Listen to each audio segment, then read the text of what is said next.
See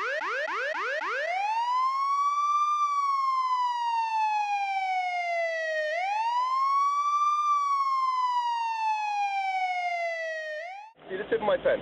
What color is that? Red. All right, I'm going to go side to side. I want you to follow with your eyes, but I don't want you to move your head, okay?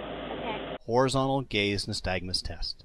Nystagmus is an involuntary jerking motion of the eyes. The test begins with checking the eyes for equal pupil size and equal tracking. There are 3 clues or signs that officers are trained to look for. The first is a lack of smooth pursuit. This is a jerkiness while the eyes are following a moving object. It should take 4 seconds for the stimulus to get from one side to the other. Next, the officer checks to see if there is distinct and sustained jerking when the eyes are held as far to the side as they can look. Finally, the officer checks to see if the nystagmus persists at 45 degrees or earlier. Measuring a 45-degree angle without any measuring device can be difficult, and many officers do this incorrectly.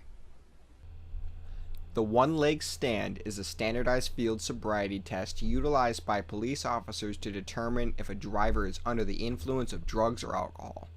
Similar to the Walkin Churn test, the OneLeg Stand is a divided attention test. In other words, OneLeg Stand requires a subject to divide his attention between the mental task of following oral instructions and the physical task of balancing one foot for 30 seconds. To complete the OneLeg Stand test, you must stand with one foot approximately 6 inches off the ground with your toe pointed.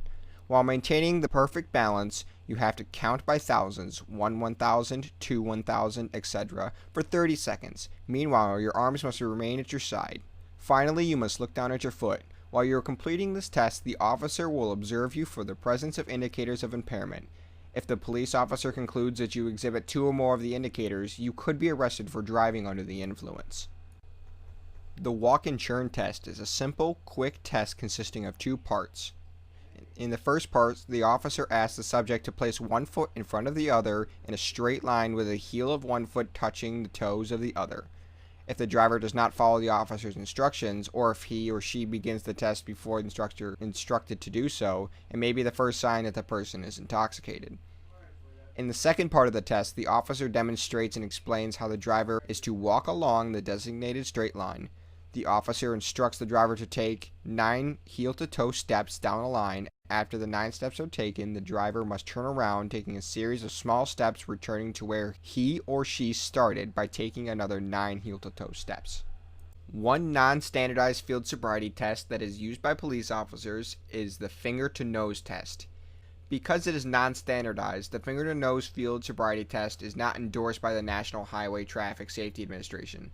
The finger-to-nose field sobriety test is a divided attention test that requires you to divide your attention between a mental task and a physical task. In administering this test, the police officer will instruct you to stand with your feet together with your hands at your side and remain still. You will also be instructed to close your eyes and keep your head facing forward. The police officer will then begin to give directional commands. That is to say, the police officer will either state right or left, and you will be required to touch the corresponding tip of your index finger to the tip of your nose while maintaining your balance with your eyes closed. That's the sound of the police. That's the sound of the beast. That's the sound of the police. That's the sound of the beast.